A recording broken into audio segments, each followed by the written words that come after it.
spent 2 years doing Muay Thai in college and absolutely loved it. But man, it's a different level of pain. Oh, yeah. It's a totally different level of pain. Leg pain is not fun. And then the next day... Yeah, it's... I mean, basically, I was like... The thing I had going for me is I had a really good spinning back kick, right? So you could bring that from Taekwondo. And so it kept the opponents a little bit less eager to get that close, right? And so... but of course, as you know, like you have to be able to keep that front foot so light. Yeah. Otherwise, it's just going to get ripped off. Well, that's the thing about MMA is that like you can't, like very few people have that Thai style. And then, I mean, Khalil Roundtree is probably the very best example, especially in the Eric Anders fight. He went to Thailand, went over there, like became after the Johnny Walker knockout, became obsessed with Muay Thai and came over, and then when he fought Eric Anders, everybody was like, Jesus Christ, look at Khalil. He looked like a Thai fighter, like his like really light on the front leg and like these crazy kicks. He just became obsessed with Muay Thai. But most fighters, they're doing things to mitigate leg kicks, like switching stances or throwing a lot of feints. But because of the takedown defense, because of also the takedowns themselves, like you gotta kind of incorporate a different stance.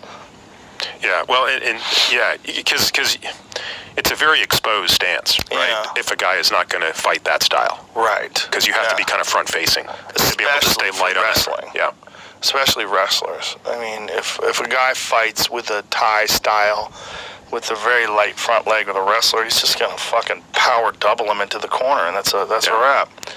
Yeah, it's so interesting to me, like watching MMA.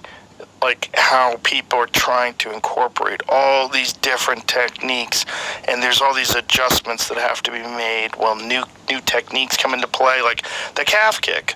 Like the calf kick has kind of changed most of MMA because it's so devastating. It's like one of those techniques where you get a couple of those and all of a sudden your leg is screwed up. Like you can't really move good anymore. Even if it looks like you can move good, you're really kind of hobbling on that one leg. You're masking it with, switching of stances and moving, but you're in agony.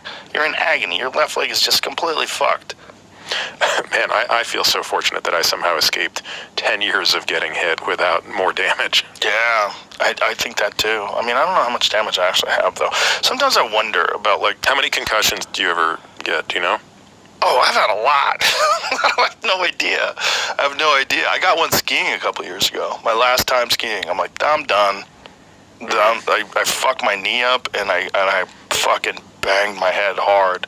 Some lady who was like really new, and she didn't know what she was doing, and she's like kind of sliding into the middle of the trail. I'm like, oh Jesus Christ. I came around this corner, and as I come around this corner, this lady's just like sliding into the trail, and he's either kill her or fall down.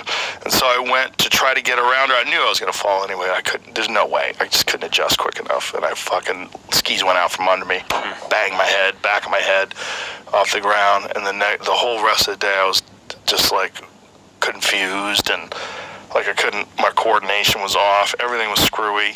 Like I went to get on the chairlift and I fell. Oh. Like an old man, and I couldn't get back up.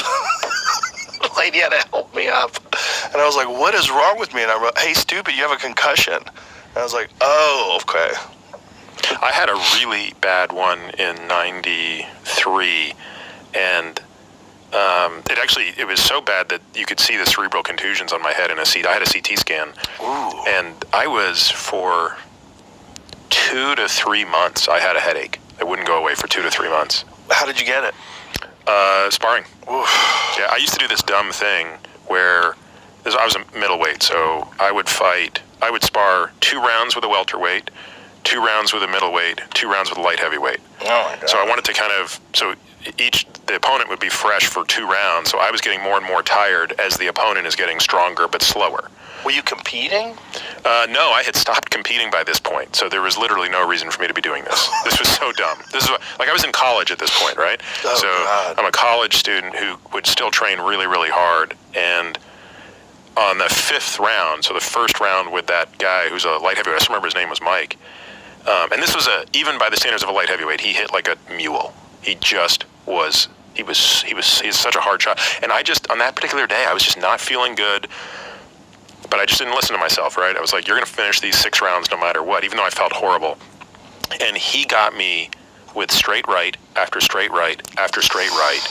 And at the end of those 6 rounds, I went down to cool off on the speed bag.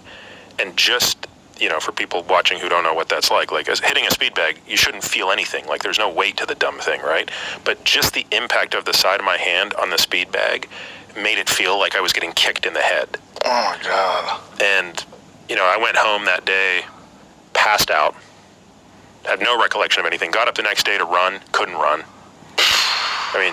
So finally 2 days of this, and I sheepishly told my parents, I'm like, yeah, I think something's wrong. So we go to the hospital, I get a CT scan, they're like, yeah, you got, contusions on your brain. Jesus Christ. And they were like, wait a minute, you're an engineering student? Like, what the hell are you doing? Yeah. And I was like, dude, I've been doing this for like 10 years. I know what I'm doing. They're like, you're an idiot. Yeah, I know quite a few students who were in college who were also actively sparring in MMA, and I'd watch them get after it, and I knew that, they relied on their brain, and this was just for fun. I was like, God, it's such a risky endeavor. It's so dangerous because you're going to get hit.